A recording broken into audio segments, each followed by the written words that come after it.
وننزل من القرآن ما هو شفاء ورحمة للمؤمنين। মানুষের সহজাত প্রবৃত্তিজনিত কারণে আমরা সবসময়ই অতিপ্রাকৃত এবং অদৃশ্য জগতের প্রতি এক গভীর আকর্ষণ অনুভব করি। আমাদের জগতের সাথে সমান্তরাল একটি জগতের অস্তিত্ব আছে। এই বিষয়টি সবসময় মানুষকে ভাবিয়ে তুলেছে এবং মুগ্ধ করেছে। এই জগৎটিকে সাধারণত আধ্যাত্মিক জগৎ আর বিজ্ঞানের ভাষায় প্যারালাল ইউনিভার্স বা মাল্টিভার্স বলা হয়। ইসলাম এই অদৃশ্য জগৎকে চিহ্নিত করে এবং এখান থেকেই আমাদেরকে জানায় যে জিনের জগৎ কি। জিন হলো এমন সত্তা যারা মুক্ত ইচ্ছার সাথে সৃষ্টি হয়েছে। তাদেরকেও মানুষের মতো একটি পছন্দ দেওয়া হয়েছে, একটি পছন্দ যা তাদেরকে পাপ করতে দেয়, আরেকটি পছন্দ যা তাদেরকে অবিচার করতে দেয়। তারা সচেতনভাবে ভুল সিদ্ধান্ত নেয়। এছাড়াও তাদের একটি ক্ষমতা হলো তারা মানুষের শরীরে প্রবেশ করতে পারে, তারা তাদের অধিকার করতে পারে এবং তাদের নিয়ন্ত্রণে নিতে পারে।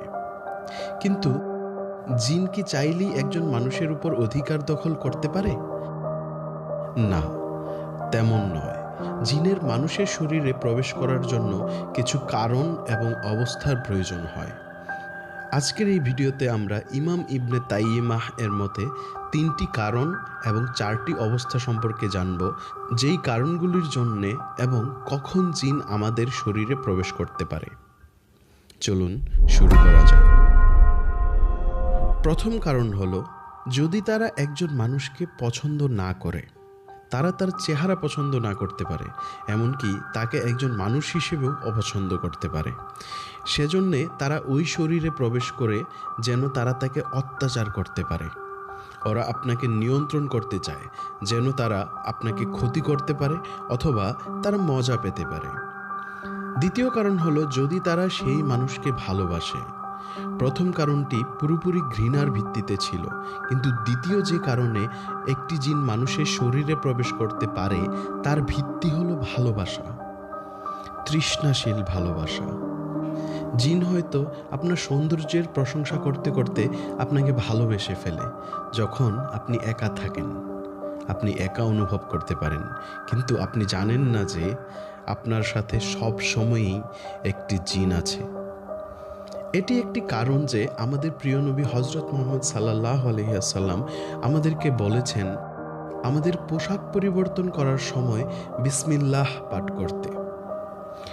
বেশিরভাগ সময় এটি রিপোর্ট করা হয়েছে যে এটি সাধারণত মহিলাদের ক্ষেত্রে ঘটে। অনেক বোন জিন দ্বারা আক্রান্ত হয়, কারণ জিন তাদের সাথে প্রেমে পড়ে যায়। তাই বোনদের সতর্ক থাকতে হবে কিভাবে তারা তাদের শয়নকক্ষে পোশাক পরিধান করে। এবং তৃতীয় কারণ হলো, যদি আপনি অজান্তে জিনের কোনো ক্ষতি করেন।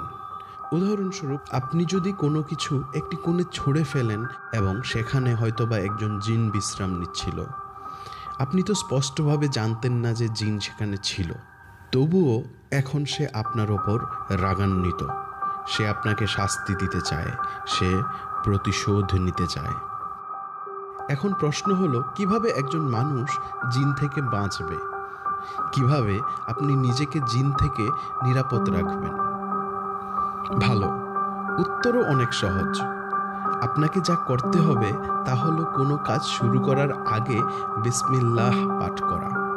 আল্লাহর নাম আপনাকে জিনের ক্ষতি থেকে নিরাপত্তা প্রদান করবে। মানুষের শরীরে কি যখন তখন জিন প্রবেশ করতে পারে? উত্তর হলো না। জিনকে মানুষের শরীরে প্রবেশ করার সময় 4টি শর্ত হতে অন্তত একটি শর্ত পূরণ করতেই হয়। প্রথমত, যখন কোনো ব্যক্তি অত্যন্ত রেগে যান, তখন সেই অবস্থায় আল্লাহ জিনকে মানুষের শরীরে প্রবেশ করতে দেন। মহানবী হযরত মুহাম্মদ সাল্লাল্লাহু আলাইহি ওয়াসাল্লাম আমাদেরকে বলেছেন যে আপনি যদি রেগে যান বা দুঃখিত হন, তবে আপনার অবস্থান পরিবর্তন করুন। যদি আপনি দাঁড়িয়ে থাকেন তবে বসুন, যদি বসে থাকেন তবে শুয়ে পড়ুন। কেন? কারণ আপনি যখন রেগে যান তখন জিন আপনার মধ্যে প্রবেশ করতে পারে, কিন্তু অবস্থান পরিবর্তন করলে তাকে বেরিয়ে যেতে হয়। দ্বিতীয়ত, যখন আপনি অত্যন্ত ভয় পেয়ে যান তখন এমন একটি অবস্থা তৈরি হয় যা আপনাকে জিনের দখলে নিতে সাহায্য করে। সে আপনার শরীরে প্রবেশের একটি জায়গা খুঁজে পায় আপনার নার্ভাস অবস্থার কারণে। তৃতীয়ত, অতিরিক্ত উদাসীনতা। এটি এমন একটি অবস্থা যেখানে আপনি মনোযোগ দিচ্ছেন না বা কিরাত পাঠ করছেন না। সেই ক্ষেত্রে আপনি যখন একটি বাথরুমে প্রবেশ করছেন বা খাবার শুরু করছেন তখন বিসমিল্লাহ পাঠ করছেন না। জিনের আক্রমণ থেকে নিজেকে রক্ষা করার আদর্শ উপায় হল নিয়মিত পবিত্র থাকা, মানে অজু অবস্থায় থাকা। যখন আপনি পরিচ্ছন্ন ও অজু অবস্থায় থাকেন তখন আপনি আল্লাহর নিরাপত্তায় থাকেন। চতুর্থত, আপনি যখন একটি উচ্চ স্তরের কামনা অনুভব করছেন, জিনও শরীরে প্রবেশ করতে পারে যখন আপনি একটি অনুচিত কামনায় আছেন। উদাহরণস্বরূপ, যখন আপনি হারাম কিছু দেখছেন, আপনি এর প্রতি এতই মনোযোগ নিবদ্ধ করেছেন যা জিনকে আপনার শরীরে প্রবেশ করতে দেয়। নবী সাল্লাল্লাহু আলাইহি ওয়াসাল্লাম সহিহ হাদিসে বলেছেন, যা আল বুখারী এবং মুসলিম কর্তৃক বর্ণিত হয়েছে। তিনি বলেছেন, শয়তান মানুষের শরীরে রক্তের মতো সঞ্চারিত হয়। ইমাম আহমদ ইবনে হাম্বলের পুত্র আব্দুল্লাহ বলেছেন, আমি আমার পিতাকে বলেছিলাম যে কিছু মানুষ দাবি করে জিন কখনো মানুষের শরীরে প্রবেশ করতে পারে না। তিনি বললেন, হে আমার সন্তান, তারা মিথ্যা বলে। শয়তান এমনকি সেই ব্যক্তির জিহ্বায় কথা বলতে পারে যার শরীরে সে প্রবেশ করেছে। ইসলামী শায়খ ইবনে তাইমিয়া বলেছেন, যা তিনি ইমাম আহমদ বলেছেন তা স্পষ্ট। জিন একজন ব্যক্তির শরীরে প্রবেশ করতে পারে এবং তাকে এমন একটি ভাষায় কথা বলতে বাধ্য করতে পারে যা সে জানে না। একজন দখলকৃত ব্যক্তি এমনভাবে মারাত্মকভাবে প্রহারিত হতে পারে যা এমনকি একটি উটও সহ্য করতে পারে না। তবুও সে প্রহার অনুভব করে না এবং না এটা তার জন্য কোনো কিছু।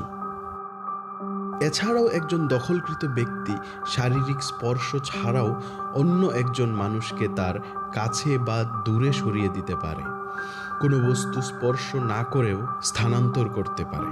এবং এমন সমস্ত আচরণ যারা প্রত্যক্ষ করেছে তাদের কাছে এটি প্রমাণিত হয় যে যে ব্যক্তি কথা বলছে বা চলাচল করছে সে মানব সন্তান নয়। প্রধান প্রধান মুসলিম আলেমরা মানব দেহে জিন প্রবেশের ক্ষমতা অস্বীকার করেননি।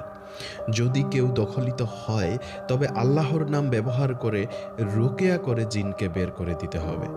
আমরা যখন নবী সাল্লাল্লাহু আলাইহি ওয়াসাল্লাম এবং তার সাহাবাদের জীবনী দেখি তখন আমরা দেখতে পাই যে তারা সবসময় দখলকৃত বা আসর করে এমন ব্যক্তির সাহায্যে আল্লাহর নাম দিয়ে জিনকে তাড়িত করতেন। তারা সবাই আল্লাহকে আহ্বান করতেন দখলকৃত ব্যক্তির সাহায্য করতে। এর বিপরীতে আধুনিক সময়ের এক্সরসিস্টরা প্রায়ই আল্লাহর বাইরে অন্যের নাম আহ্বান করে জিন তাড়াতে। যখন জিন চলে যায় তখন এই লোকেরা মনে করেন যে তাদের পদ্ধতি সফল হয়েছে, তবে এটি জিনের একটি ফাঁদ।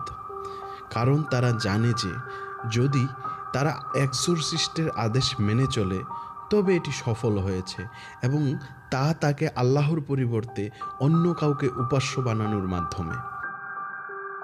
জিন প্রায়ই ফিরে আসে যখন এক্সরসিস্ট চলে যান, কারণ সে জানে যে শুধুমাত্র আল্লাহর বাণীই তাকে থামাতে সক্ষম।